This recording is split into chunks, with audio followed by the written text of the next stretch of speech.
গৌৰৱ গগৈ এই মুহূৰ্তত প্ৰায় 56,000 ভোটত লিড লৈ আছে আৰু শেহতীয়াকৈ যিখিনি খবৰ 5th ৰাউণ্ড চলি আছে কোনো সমষ্টিত হয়তো 10 নম্বৰ ৰাউণ্ডলৈকে গৈছে শিৱসাগৰ 10 নম্বৰ ৰাউণ্ড পাইছেগৈ কিন্তু বাকী যিখিনি সমষ্টি আছে সেইখিনিত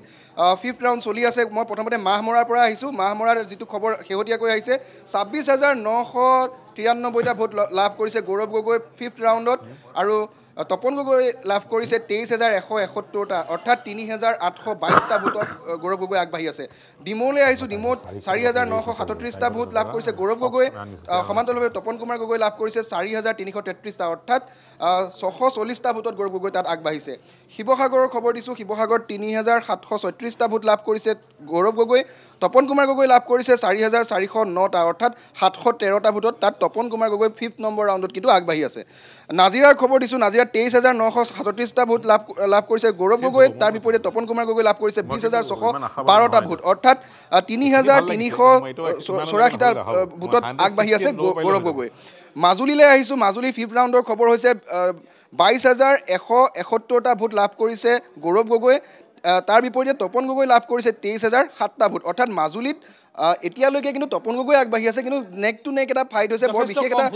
মই পুলক অকণমান ৰখাইছোঁ যিহেতু শিৱসাগৰ সমষ্টিটোত দেখা গৈছিলে আৰম্ভণিৰে পৰাই যে শিৱসাগৰ সমষ্টিটোত কেতিয়াবা কোনোবা এটা ৰাউণ্ডত বিজেপি আগবাঢ়িছে কোনোবা এটা ৰাউণ্ডত গৌৰৱ গগৈ আগবাঢ়িছে এতিয়া সামগ্ৰিকভাৱে যদি চাওঁ শিৱসাগৰ বিধানসভা সমষ্টিটোত তপন গগৈ নে গৌৰৱ গগৈ কোনে লিড কৰিছে এই মুহূৰ্তত কিন্তু যদি আপুনি কয় শিৱসাগৰ সমষ্টি কাৰ দখলত তেনেহ'লে উত্তৰ হ'ব যে এই মুহূৰ্তলৈকে গৌৰৱ গগৈ দখলত আছে শিৱসাগৰ সমষ্টি কাৰণ যিটো দশম তাৰ গণনা সেই তাৰ যিটো ৰিজাল্ট আহিছে 41,269টা ভোট লাভ কৰিছে গৌৰৱ গগৈ তাৰ বিপৰীতে কিন্তু তপন গগৈ লাভ কৰিছে 34,315টা 5th ৰাউণ্ডৰ যিটো খবৰ সেয়া হৈছে সোণাৰীৰ 28,321টা ভোট লাভ কৰিছে গৌৰৱ গগৈ তাৰ বিপৰীতে তপন গগৈ লাভ কৰিছে 23,003টা ভোট অৰ্থাৎ প্ৰায় তেওঁ 5,000 ভোটত সোণাৰীত এই মুহূৰ্তত আগবাঢ়ি আছে আপুনি যদি চাই মাজুলী আৰু শিৱসাগৰ সেই দুটাত কিন্তু 5th ৰাউণ্ডত কিছু 1,000ৰ তলৰ ভোটত আচলতে